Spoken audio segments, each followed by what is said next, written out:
दोस्तों, आप सभी का एक और वीडियो में फिर से स्वागत है। दोस्तों, आज के इस वीडियो में हम परसेंटेज निकालना सीखेंगे। सवाल है कि ₹300 वैल्यू है, उसका हमें 20% निकालना है, तो कितना होगा, ये हम कैसे निकालेंगे। दोस्तों, मैं आपको बहुत ही आसान तरीके से बताने वाला हूँ।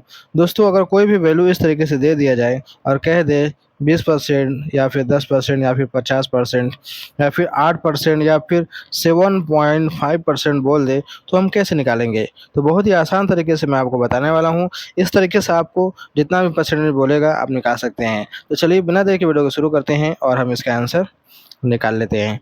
तो पहला सवाल है कि 300 का 20% कितना होगा। तो सबसे पहले आपको करना क्या होगा, सिंपल से लिखना होगा 300। अब इस सवाल में जो का दिया है ना दोस्तों, यहाँ पर का मतलब हो जाएगा गुणा। क्या हो जाएगा, गुणा। अब परसेंटेज मतलब तो आप समझते ही हैं।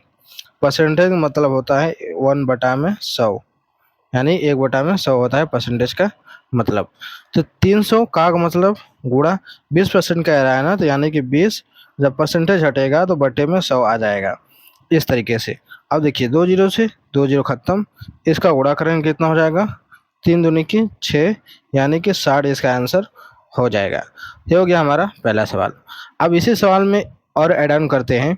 बोल देता अगर 300 का 10-20% की जगह पर अगर बोल देता कि आपको 10% निकालना है, तो कैसे निकालेंगे। तो आपको करना क्या होगा, इसमें भी वही काम करना होगा। लिखेंगे 300 गुणे 10 बटे में 100, 2 जीरो से 2 जीरो खत्म, 3 दहा में 30, इसका आंसर 30 हो जाता। अब यहीं पर इस सवाल में बोल देता कि 300 का 7.5% निकालिए, यानी कि दशमलव में बोल देता कि दशमलव में इसका परसेंटेज निकालिए, तो कैसे निकालेंगे। तो आपको करना क्या होगा, सिंपल से यही काम करना होगा।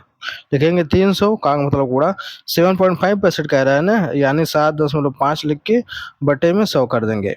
ठीक है, अब हम करेंगे क्या, यहाँ पर समझने की ज़रूरत ये है कि ये हो गया दशमलव में। देखिए, 2 जीरो से 2 जीरो खत्म, बचा क्या हमारे पास, 3 गुणे 7.5 बचा है। अब इसका हम करेंगे गुणा। चलिए हम गुणा करते हैं। देखिए, 3 पाँचे 15, 5 हंस लगाए, 3 7 21, 22 हो गया। अब देखिए, एक अंक बाद दशमलव है ना, तो एक अंक बाद दशमलव लगा देंगे, यानी इसका आंसर हो जाएगा 22.5। यानी 300 का 7.5% कितना होगा, वो होगा 22.5 होगा। ये हो जाएगा इसका आंसर। तो आपको करना कुछ भी नहीं है दोस्तों, चाहे जितना भी वैल्यू बोले उसका जितना भी परसेंटेज निकालना हो, बस इसी तरीके से आपको करना है और उसका आंसर आपको तुरंत निकल कर आ जाएगा। तो ये है तो निकालने का तरीका परसेंटेज। तो उम्मीद करते हैं आपको वीडियो अच्छी लगी होगी, तो लाइक करना ना भूलिएगा, चैनल पहली बार सब्सक्राइब कर लीजिएगा। चलिए मिलते हैं एक नए वीडियो में।